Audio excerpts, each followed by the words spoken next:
প্রথমেই এই ঘটনার তীব্র নিন্দা ও প্রতিবাদ জানায়। সামনেই লক্ষ্মী পুজো গেল, তো লক্ষ্মী পুজোর কিছু মুহূর্ত সোশ্যাল মিডিয়ায় শেয়ার করেছিলেন অভিনেত্রী কোয়েল মল্লিক। তো কিছু মানুষ তার সেই পোস্টে কিছু বাজে মন্তব্য করেন, তার স্ক্রিনশট আমি আপনাদের দেখাবো, তাই পুরো ভিডিওটা দেখতে থাকুন। আর আপনি যদি আমার চ্যানেলে নতুন হয়ে থাকেন তাহলে এখনই চ্যানেলটা সাবস্ক্রাইব করে পাশে থাকা বেল আইকন বাটনটা বাজিয়ে দিন, কারণ নেক্সট ভিডিওতে নতুন নতুন কিছু এক্সক্লুসিভ খবর আপনারা জানতে পারবেন। আর হ্যাঁ, আমার ভিডিও যদি আপনাদের ভালো লাগে তাহলে প্লিজ একটা লাইক করে দেবেন। আপনাদের একটা লাইক আমাদের ভিডিও বানানোর ক্ষমতাকে বাড়ায়। চলুন দেরি না করে ভিডিওটা শুরু করা যাক।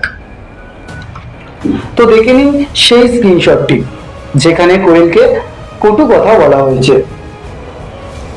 বাবিয়া মিত্র নন্দী বলেছেন, মুখে কতটা পুরোপুরি মেকআপ লাগিয়েছে রে ভাই।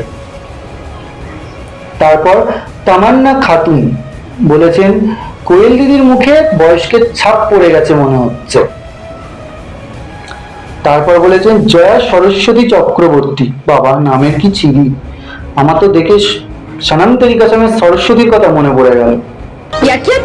যাই হোক, জয়া সরস্বতী চক্রবর্তী বলেছেন, বেশি মেকআপ করে কি বয়স ঘাটতে পারলি না মামুনি? ওটা ঘাটতে নয়, ঢাকতে হবে। মামুনি মনে হয় টুকে পাস করেছিল, তাই ঢাকতেটাকে ঘাটতে বানিয়ে দিয়েছে। আসলে ঘাটাদের সবকিছু ঘেটেই যায়। যাই হোক, তারপর বলছে মুখটা ছুঁচলো করে কথা বলে, চোখ মুখ বন্ধ হয়ে যায়। অপমান অপমান অপমান, ঠাকুর কখনো মেনে নেবে না। দেখো, প্রথমেই বলি, ওনার চোখে মুখে সদ্য জাদমা হওয়ার ক্লান্তি স্পষ্ট। তবুও কিছু মানুষের ঘৃণিত মন্তব্য দেখে সত্যিই গা শিউরে ওঠে। ধিক্কার জানাই সেই মানসিকতার মানুষদের। মানুষের বয়স বাড়লে মুখে বা শরীরে ছাপ পড়ে, এটাই তো প্রকৃতির নিয়ম।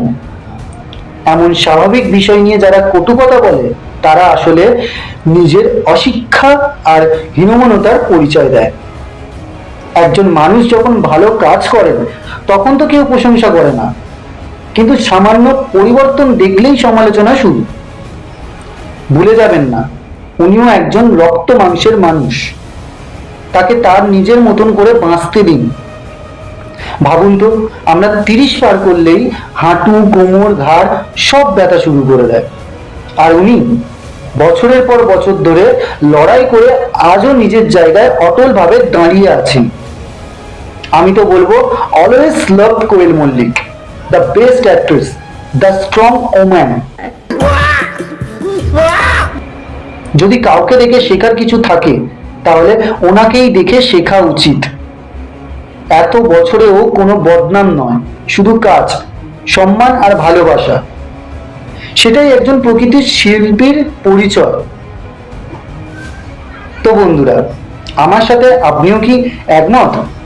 আপনার মতামতটি অবশ্যই কমেন্ট করে জানাবেন। ভিডিওটি যদি ভালো লেগে থাকে তাহলে লাইক ও শেয়ার করবেন, এবং নতুন নতুন ভিডিও পেতে অবশ্যই চ্যানেলটি সাবস্ক্রাইব করবেন। ভিডিওটি শেষ পর্যন্ত দেখার জন্য অনেক ধন্যবাদ।